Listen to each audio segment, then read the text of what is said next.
Alex van der Swan? Alex van der Swan. Alex van der Swan was really not on anybody's bingo card. Alex van der Swan, who nobody had ever heard of before today. Alex van der Swan.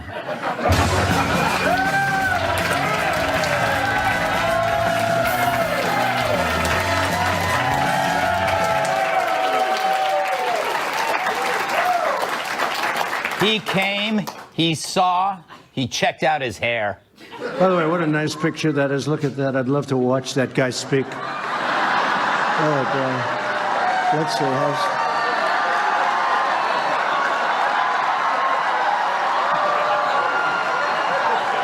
I try like hell to hide that bald spot, folks. I work harder.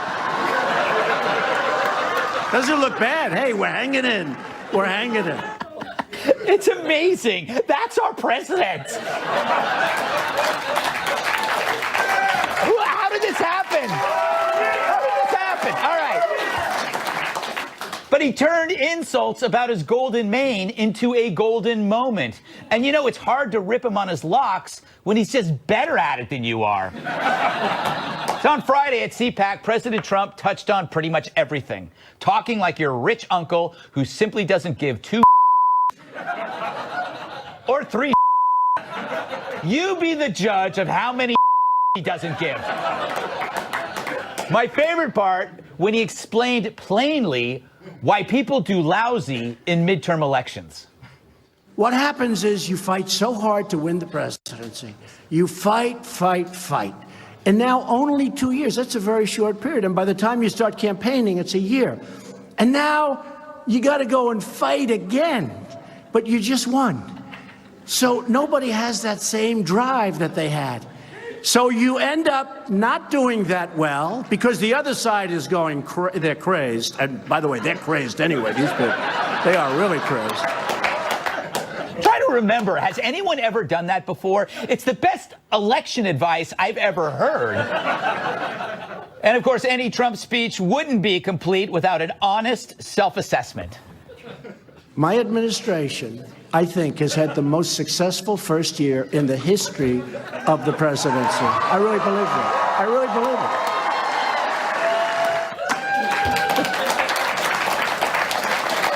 it. You know, always point to a guy in the audience after you make a good point. People love it. About as much as they love digs at the media, and of course, you know who. We have a very crooked media. We had a crooked candidate too, by the way. But we have a very, very crooked media. All right. And just to make sure no one felt left out, Trump made sure to call out walking driftwood sculpture, John Kerry. If somebody said death to America while I'm signing an agreement and I'm president, I immediately say, what's going on here, folks? I'm not signing. What's going on? They just kept going. Kerry may be the worst negotiator I've ever seen. The worst. Everything's the worst. Or a disgrace.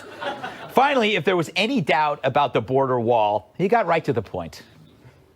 Don't worry, you're getting the wall. Don't worry, okay? I heard some. You know, if Donald Trump is Van Halen, then Build the Wall is his Hot for Teacher. But you got to ask yourself, why is this so entertaining and so refreshing? I mean, sure, it's totally populist, filled with red meat galore, with obvious go-to applause lines for a ready-made audience. But there's more to it than that.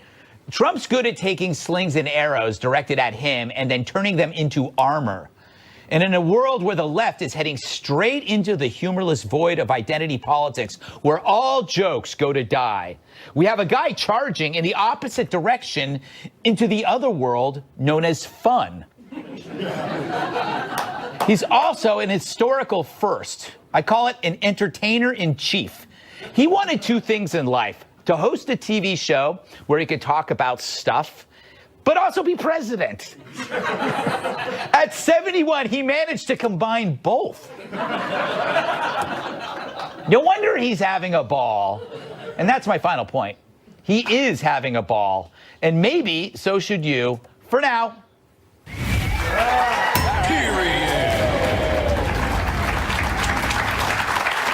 Let's welcome tonight's guest.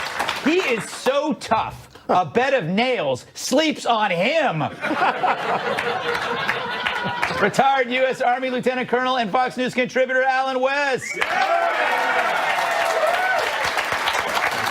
She is so bright, lighthouses call her for advice. The Federalist staff writer, Bree Payton.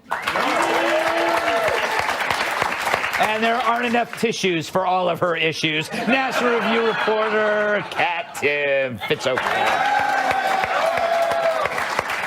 And here is an interesting fact. He doesn't own a ladder. Former bodyguard and my massive sidekick, Tyrus.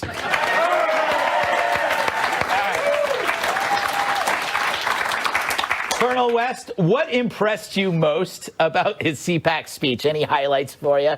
Well, yeah, I think the most important thing, if you've ever read Saul Alinsky's Rules for Radicals, and he always talks about how you can use ridicule against your political opposition. And you're absolutely right. This guy, no matter what you throw at him, he takes it and turns it back against them. And they're completely frustrated, as if there's nothing that we can say or do that gets under this guy's skin. Mm-hmm. And so when you look at a person that understands entertainment, he is his best public relations firm, and I think he just had fun at CPAC. He went out there and he told his story. Yes, he did have fun. But Bree, Colonel West makes a good point about it's always the left that's kind of able to insult, and finally we have Triumph the insult dog as president. Yeah, you're exactly right. I think my favorite, speaking of insults, I think my favorite part was when he called the Democrats out for hating freedom. And I think if there's anything we could learn from the past 8 years, it's that they do that. Or as soon as they get in power, I mean, right now in San Francisco, which is a super leftist commie city. I mean, I'm from California. I know how it is over there, right? Right. And they're going after a crisis pregnancy center because their website ends up on Google at times when they don't like. Right. Okay. So this is the kind of thing we're dealing with. Yeah. And he's calling them out for that. And, I think if the shoe fits, wear it. It's obvious that Democrats want us all to be miserable, and he's just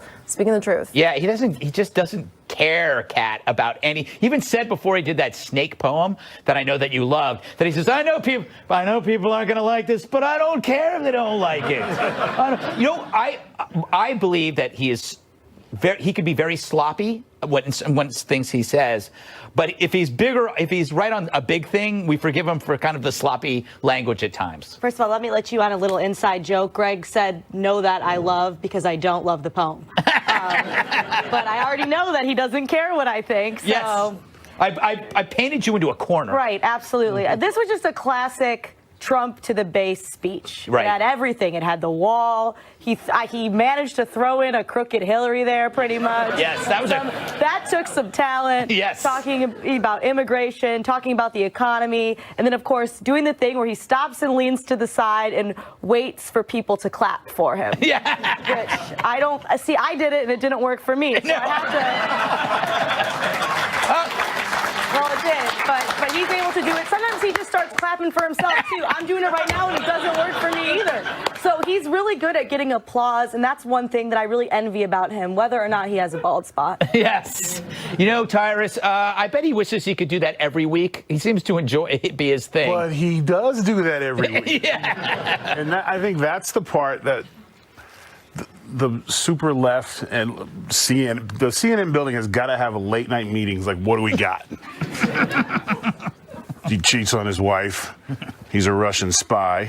None of that works. He doesn't care. He eats at McDonald's and he doesn't care. Did he eat a baby? Can we see if he ate a baby? And he probably would say it was the best baby I ever had. And those of us who haven't had a baby should really try it.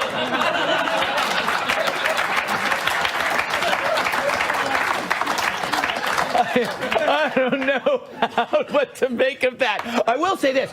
What you're talking about, the fact that he doesn't care, it makes it harder for comedians to even deal with him because it doesn't bother. It might have bothered him before. You know, you've been in that. I've been in that relationship where she don't care anymore, and you try to say things to hurt her feelings, and she don't care. That hurt when you sit there, like when she gets home and tell her, "You're always late, you're responsible," and she goes, "Mm-hmm." But I try to. Now it hurts me because it devalues my fight. Works. Yeah, see? Okay. Yeah. You got to throw it back on him. Well, he is the first entertainer in chief It's an interesting thing, you know, that the ability to combine two life wishes into one thing is pretty amazing. Well, the interesting thing is that, you know, you have normally had the typical Republican president or whatever that comes out and talks about all these policy things. The debt sucks. Yeah. Deficits suck. And everyone just sitting there like, I can't connect. I don't get it. But this guy, he brings people in because they find it funny. They find it engaging. And you know what? They're getting money in their pockets, too, on top of that. Yeah. It's a win-win situation. That's and true. then you trot out someone like a Keith Ellison or Nancy Pelosi or all those CNN folks, and they're Debbie Downers, man. Yeah. I mean, that's what you see. Yeah. All right.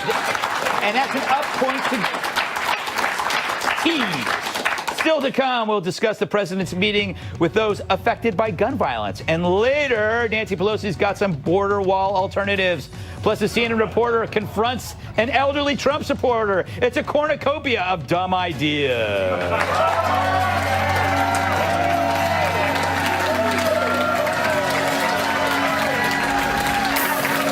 Sunday on Scandalous, the star. Nah. Just the event. Weeks. Didn't.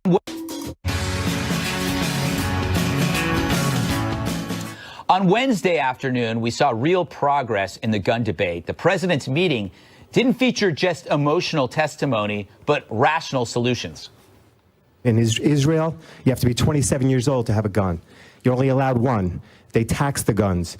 You have to go through significant training. When somebody shows signs of hurting themselves or someone else, you can take their gun away from them. They won't get past point one. They go through the metal detector. Their bag go through the machine.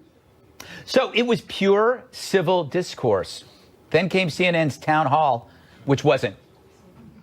Can you tell me right now that you will not accept a single donation from the NRA in the future? Your comments this week and those of our president have been pathetically weak. But I want to explain to you why you would not.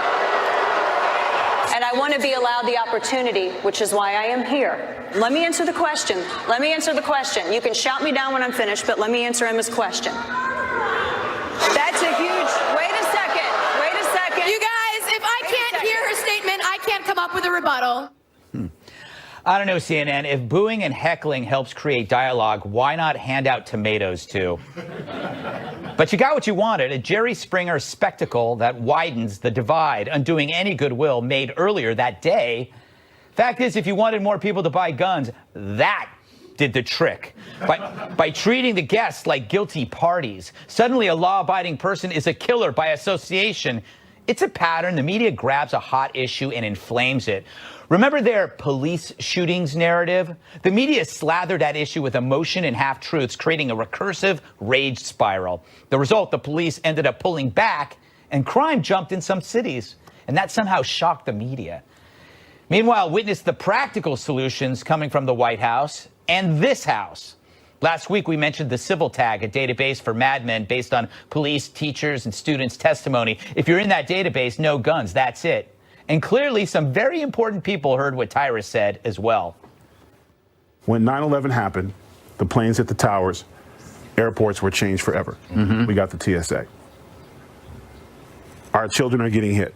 It's time to change the schools forever. And there is a population out there, and I checked, they didn't have the new stats out, but last year's stats was 4.3% unemployment for returning veterans in this country. That's 435,000 trained men who have eyes and ears. We need to have them at the schools. TSA needs to be at the school. One way in, one way out. Boy, do we need that. And we need it because we've learned of 3 failures so far. The FBI not responding to tips, the police not acting after many, many visits, officers not pursuing the madmen. No wonder Sheriff Israel deflected the wrath onto Dana Lash. I understand you're standing up for the NRA, and I understand that's what you're supposed to do. But you just told this group of people that you are standing up for them. You're not standing up for them until you say, I want less weapons. Amazing. But it was those errors that led to Trump's bluntness. The teacher would have shot the hell out of him before he knew what happened. Now, the media is going to smirk at that, but that's what you get after a paralysis of analysis. Rational solutions exist, but the media, clouded by their own bias, acts like they've never heard of them before. Instead, they poke fun of Trump's meeting notes. So in the end, compare Trump's meeting and CNN's show trial. Who emerges as the more objective name in news? Maybe CNN should have had more notes.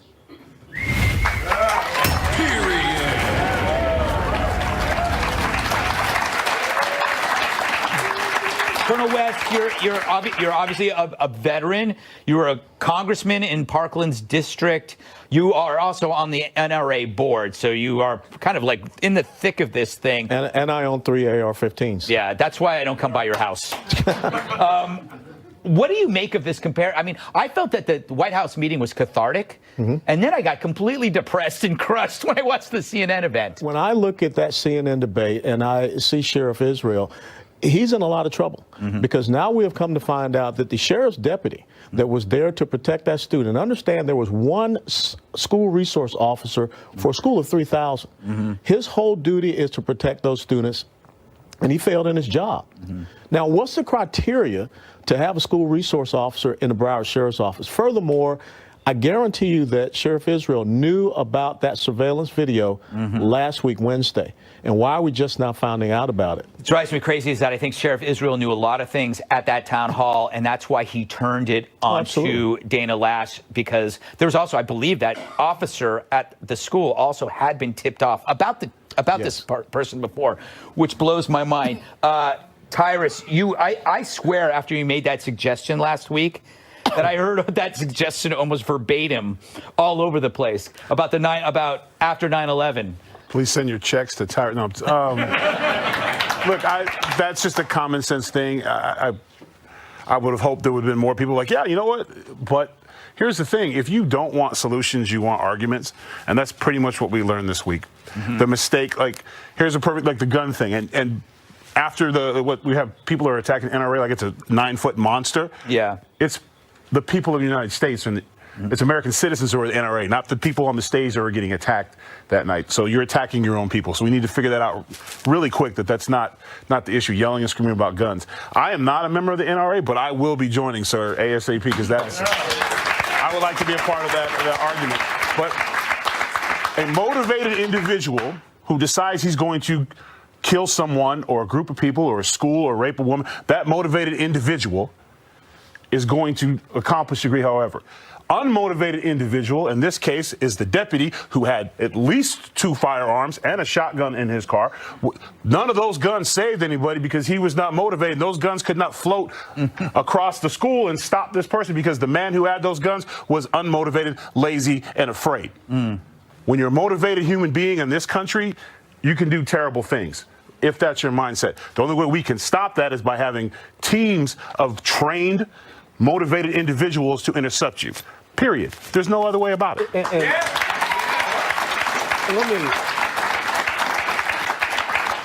me, most people don't know who Stephen Williford is.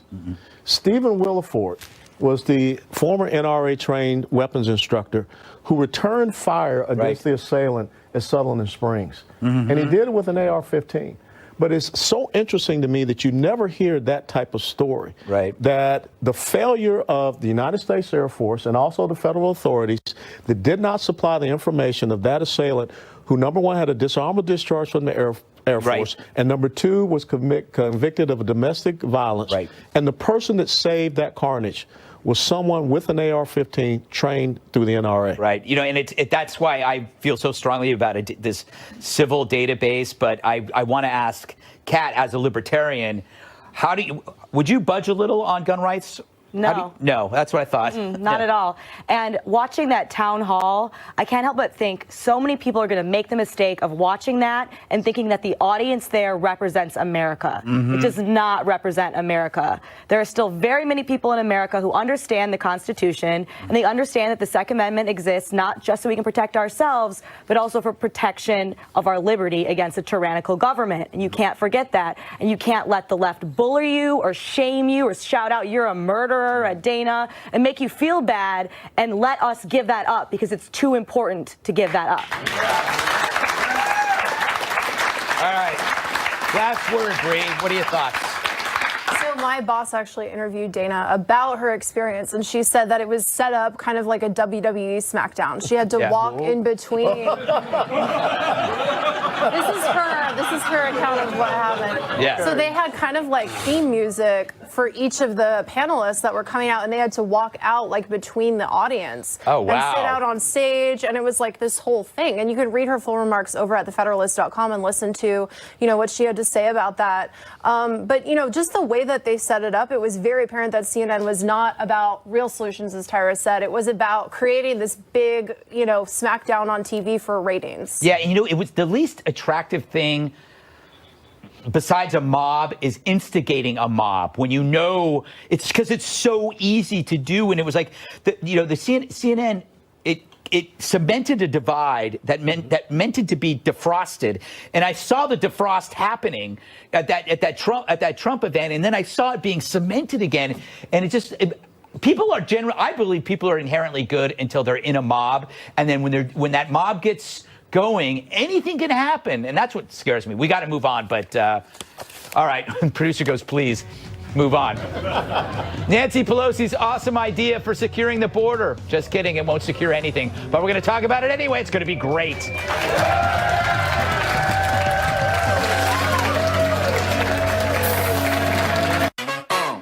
Got swagger like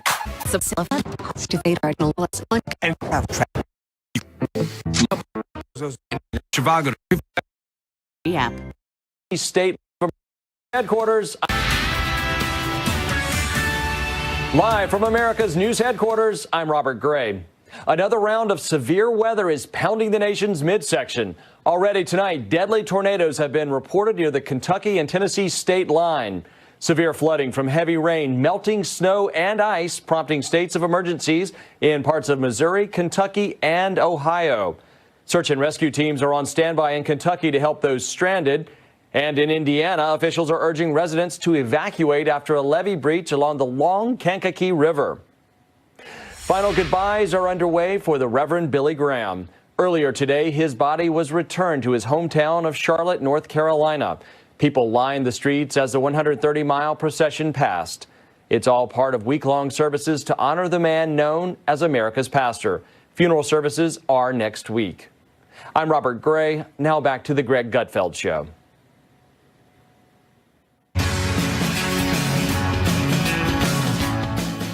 She's the former House Speaker, and her ideas couldn't be weaker. I speak of Nancy Pelosi, who on Tuesday listed a number of measures she thinks could curb illegal immigration. Let's sit down and talk this through and see what makes sense, not some commitment to a promise that we're going to build a wall and Mexico's going to pay for it. That's never going to happen. But let's talk about where a more serious structure might be necessary, where fencing will do, where mowing the grass so that people can't be smuggled through the grass. And that's something about levees, technology, personnel. Mowing the grass. That's a policy plank I can get behind. What's next? Position lemonade stands on the Rio Grande? Make some extra money for the kids? But maybe this mow the grass advice is the kind of battle cry that Democrats need to win big in 2018. It seems to be catching on. Just listen to this chant from one of her own latest town halls. Mow the grass! Mow the grass! Mow the grass! I'm telling you, it's their build the wall. I think there might even have some better ones. Hell no, we will mow! Hell no, we will mow! Hell no, we will mow! I don't think Pelosi expected her dumb idea to catch on so well. What do we want? Clippings! Where do we want them? Now! What do we want? Clippings! Where do we want them? Now!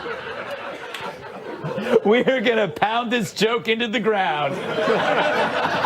All right.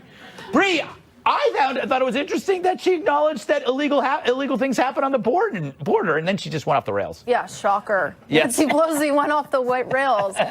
She's like your blind 90-year-old grandmother trying to use Facebook, but she's like that with everything. You know what I mean? Like just a few weeks ago, she was like, paychecks, how do they work? And here she is, border walls, mowing grass. She doesn't know how any of these things works, and this is probably my favorite thing that she does. Yes, Kat, is this cliched of me to say that this is a perfect comparison of Democrats to Republican, like the alpha versus the beta? Like you have Republicans going, build a wall, and Dems are going, mow the grass. Is that fair? The libertarian thing would be... I've got to give her some credit. Yes. Because I could not think of an idea that stupid if I thought all day long. I'm serious. I'm not a fan of the wall. No. I don't think the wall is going to happen because there just won't be enough votes for the wall. They're just not. Fences will probably be what would happen. I have the solution of removing the welfare incentives so we could save money twice. Oh, good point. That's what I would prefer to do, but... Instead of the wall, you go to the wallette. Yeah. We'll be right back. No, I'm kidding. All right, Tyrus, I think, this is an interesting point. I think it's weird she associates cutting the lawn with Mexico. Now, if she were Republican, she would be branded a racist for linking Mexico to lawn care because she probably sees Mexico as cheap labor for her Californian estate. Good luck with that question. Oh, no, I got this.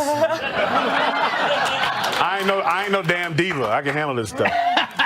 First of all, I think, has she ever been to the border through California and Arizona? It's a desert, homie. There's not a whole lot of grass.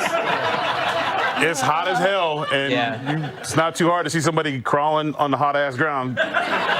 So that's one. And two, if... I'm trying to think who I can put this on, somebody I like. If John McCain, who I love to death, came out and said, let's mow lawns. Yes. That'd be it for McCain. That'd be it. No, it would be. That would be it. They would be like, he's telling them to cut grass. Yeah, no, that's exactly. And she has, but forget all that. I said it time and time again. Can you put a close up? Democratic Party. Stop talking. Deplorables, crumbs, lawn mowing.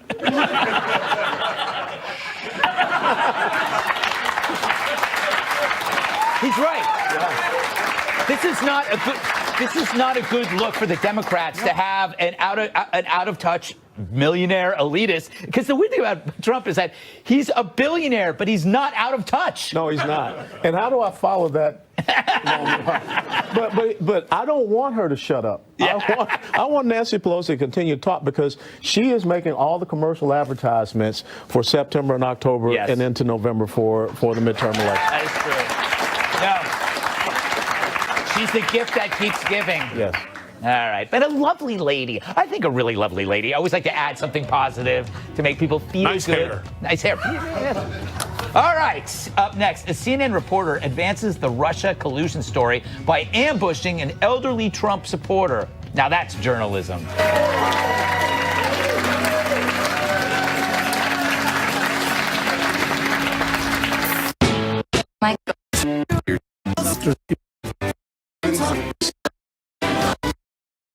Family security cameras. So we best a man can get. Oh, not again, CNN. So we know from that Mueller indictment that some pro and anti-Trump rallies were organized by the Russians and that Americans unwittingly participated, meaning they went, but they didn't know Russians were behind the events. We know this. Again, that's according to the federal indictment. So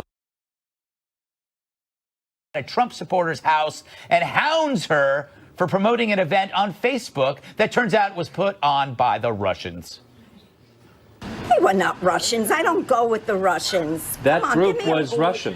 I have nothing to do with the Russians. Well, apparently you did. No. Maybe you didn't know it, but you did. Those people that were with me were all Trump supporters. Very, very much so. And okay? all apparently following the direction of groups that were associated with Russians who were actually infiltrated. BS. And please report that. I don't believe that. That's I know all the people that were with me, okay? They were at my meetings. They're all Trump supporters, okay? Mm-hmm. But did you realize that you guys were in communication electronically with Russians? Not me. Oh my, what an Hey, bro, McCarthy, take it down a notch. Anyway, dude, your network, CNN, breathlessly covered the anti-Trump rallies that were held after the 2016 election. And guess who organized them? It wasn't Menudo. So instead of pointing fingers at the Russians who did all this, we're pointing fingers at each other, which is exactly what the Russians want. I just wish Russia would spend less time in our business and more time keeping their tanks upright.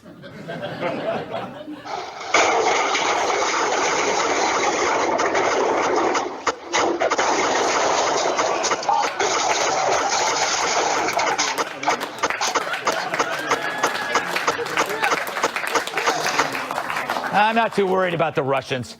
Colonel West, shouldn't CNN need to go on when you get too involved in work, you need to go take a, what do you call a sabbatical? Yeah. Shouldn't the entire network take a sabbatical, go on a Carnival cruise? Yeah. One of those Carnival cruises where the engine, goes kaput and they're just stuck out at sea. And we should not send any resources or anything to get them back in. Just leave them out there. It's so interesting to me listening to this because the person that organizes these women's marches by the name of Linda Sarsour. Of course. Linda Sarsour called for jihad against the White House. Right. But nothing is said about that. Or the fact that the only people that have done any collusion, any ties with the Russians, Christopher Steele, Fusion GPS, Bruce Orr, Hillary Clinton's campaign, and the DNC. But yet they want to go and harass some lady out there. It's incredible. Okay, Kat, I know this. You hate this guy. Well, you don't know him. Maybe you'd get to know him and you might like him. I'm thinking a new show called Ambush with CNN. They just show up at a citizen's house and they chastise them on recycling and a non-electric car, and maybe it has a Trump bumper sticker. Right. Leave the little old lady trying to use the internet alone. Earlier that day, she probably got all excited because she had a pop-up on her computer telling her she won a free cruise to Aruba. She probably actually reprised those emails like, "Oh, honey, I have a rich relative in West Africa. He said he's going to send me $1 million. All I have to do is put in all my checking information." She's very old and very nice, and at least she knows how to use the internet, which a lot of grandmas don't. Give her a break. Leave her alone. All right. Bree, again, I think this could be a good TV show. Brian Stelter, who is the nation's hall monitor, could host it. We go now to, I don't know, Allentown, Pennsylvania, where we believe somebody is watching porn. Usually the things that bother you most in other people are things that are problems with yourself. Yes. And in this case, this is so as you pointed out earlier, CNN was the one that was pushing the, Russia fake news troll mob stuff that they wanted to do. And then they find this one lady who's did the same thing that they did to a way lesser degree. And they're going wild and chasing after her. Yeah. And I think, honestly, CNN is totally fine with licking Putin's boots, because I agree with you that this is what Russia wants. Russia wants us to question our electoral system and question one another and go after one another like that. And I think that they're completely happy to lick Putin's boots if it means that they get to throw a cheap shot at Trump supporters. Yeah, definitely. All right, Tyrus, last word to you. I wish he would have came to my door.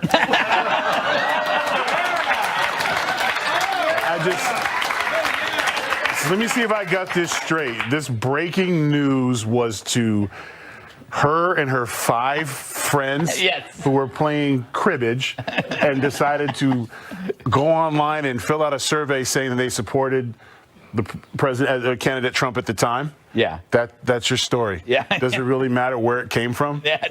They were. Go call Facebook. How could you let this happen?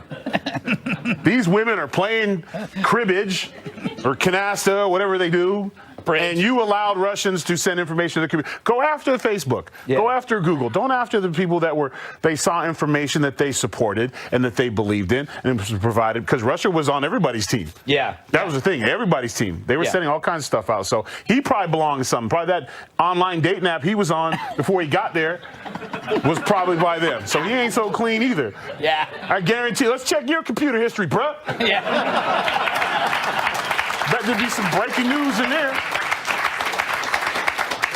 Good point. Also, would be funny just to film people showing up at your house, Tyrus. I would like that show. Anyway. I mean, I'm gonna welcome you in. Come on in. Have a seat. Yes. Sign here. Thank you so much. All right, head or gut. Up next, don't miss our Winter Olympics roundup. You snooze, you lose.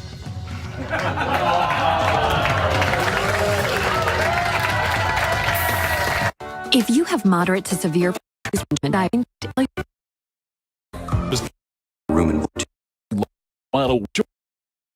30-day risk. Among the noted the game.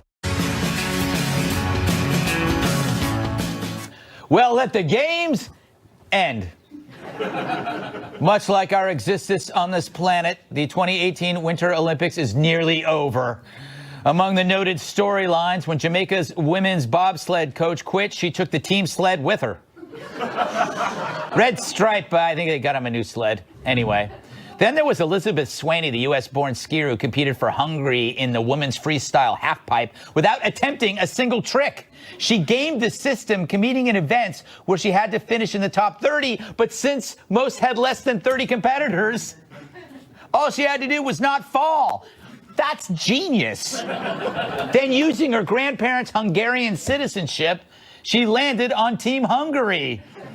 And finally, Norway took home the most overall medals, though it's still my second favorite Norwegian sports accomplishment after this.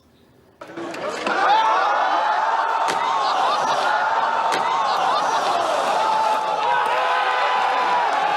you, Norway! That should be an Olympic event. Anyway, for more on this, we go live to South Korea. Apparently, we sent our newest correspondent, Mike Van Michaels, to the games to give us a proper send-off. Mike, I had no idea that you were there. There's a lot you don't know about me, Greg. Goodbye forever.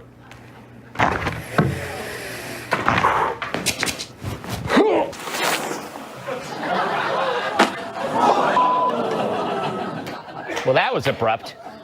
Hope he's okay. I'm sure he's fine. All right, impressions of the Olympics. What are your thoughts? Good, bad, indifferent? No. No? I was stationed in Korea back in '95. I really don't want to remember being in Korea. So yes. Didn't watch, didn't tune in. It's college basketball season, folks. Yeah. And that's my focus, college hoops.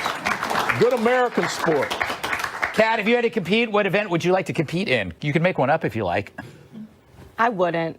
No. I couldn't handle it, but I really did like that one skier from the Hungarian skier. Yes. Because she really was an inspiration to us all, that you can just go to work and do a mediocre job and still rise to the top. That is true. That is true. And all you got to do is call Ancestry.com. Yeah. Find a relative and match that relative to the weakest country you can. And then you can become an Olympic athlete, much like me, Tyrus. I see myself as an Olympic athlete who chose a different direction. You're a good curling guy. I mean, you'd have been excellent curling. You're low center of gravity. When you... I'm good with a broom. Yeah, you got okay. But yeah, I like curling because of Hard Knocks South, my weightlifting club. We all draw teams. I got Japan this year. We didn't go too well. Yeah. But I like the curling thing. But here's the thing, and you hit it right on the head. We've got our own sports now. The Olympics is not the same thing. It's just people especially winter, it's cold. Like, I'm not going out in the snow. Kiss my ass. I'm going to sit at home and watch. We just don't. The Olympics were great when there was superpowers and there was all this competition for technology and this, but we've passed all that. So it's really like backyard games, kind of like people just. No one's really. That's why it's on 2, 3 in the morning. Well, I mean, I don't know one person was like, I'm calling in sick because I'm not missing the Louvre tonight. Yeah. I'm sorry. It's all, yeah, it's like, what is it, a 14-hour time difference? I just made We that just up. don't, you know. Bree, it's hard also to get it. It's not the Olympics' fault because we have Trump sports now. Trump sports is 24/7. You wake up every morning, there's all these events, and they're both sides to Trump sports. There are people shouting, yeah! There's other going, ooh. They're comparing him to Hitler. He's like he's our world power and their world power. Yeah, so I actually disagree with, I think, everyone on this panel when it comes to the Winter Olympics. They're my favorite Olympics, and I actually love watching figure skating. I wanted to be a figure skater when I was little. Yeah, I took figure skating classes, mostly for the outfits, but I was really bad at it and learned very quickly that being 5'10" doesn't work out when you're trying to do figure skating. But anyway, I love the Winter Olympics. I think that's so fun to watch. My favorite story was the story you mentioned about the Red Stripe Beer Company coming in the clutch moment and providing a new bobsled to the bobsledding team. You know, next time someone tries to tell me that beer won't fix my problems, I'll point to that story. That is true. That is true. Alcohol. What was that airport like? The angry bobsled coach dragging the sled through customs. That must have been we're going to have to check that.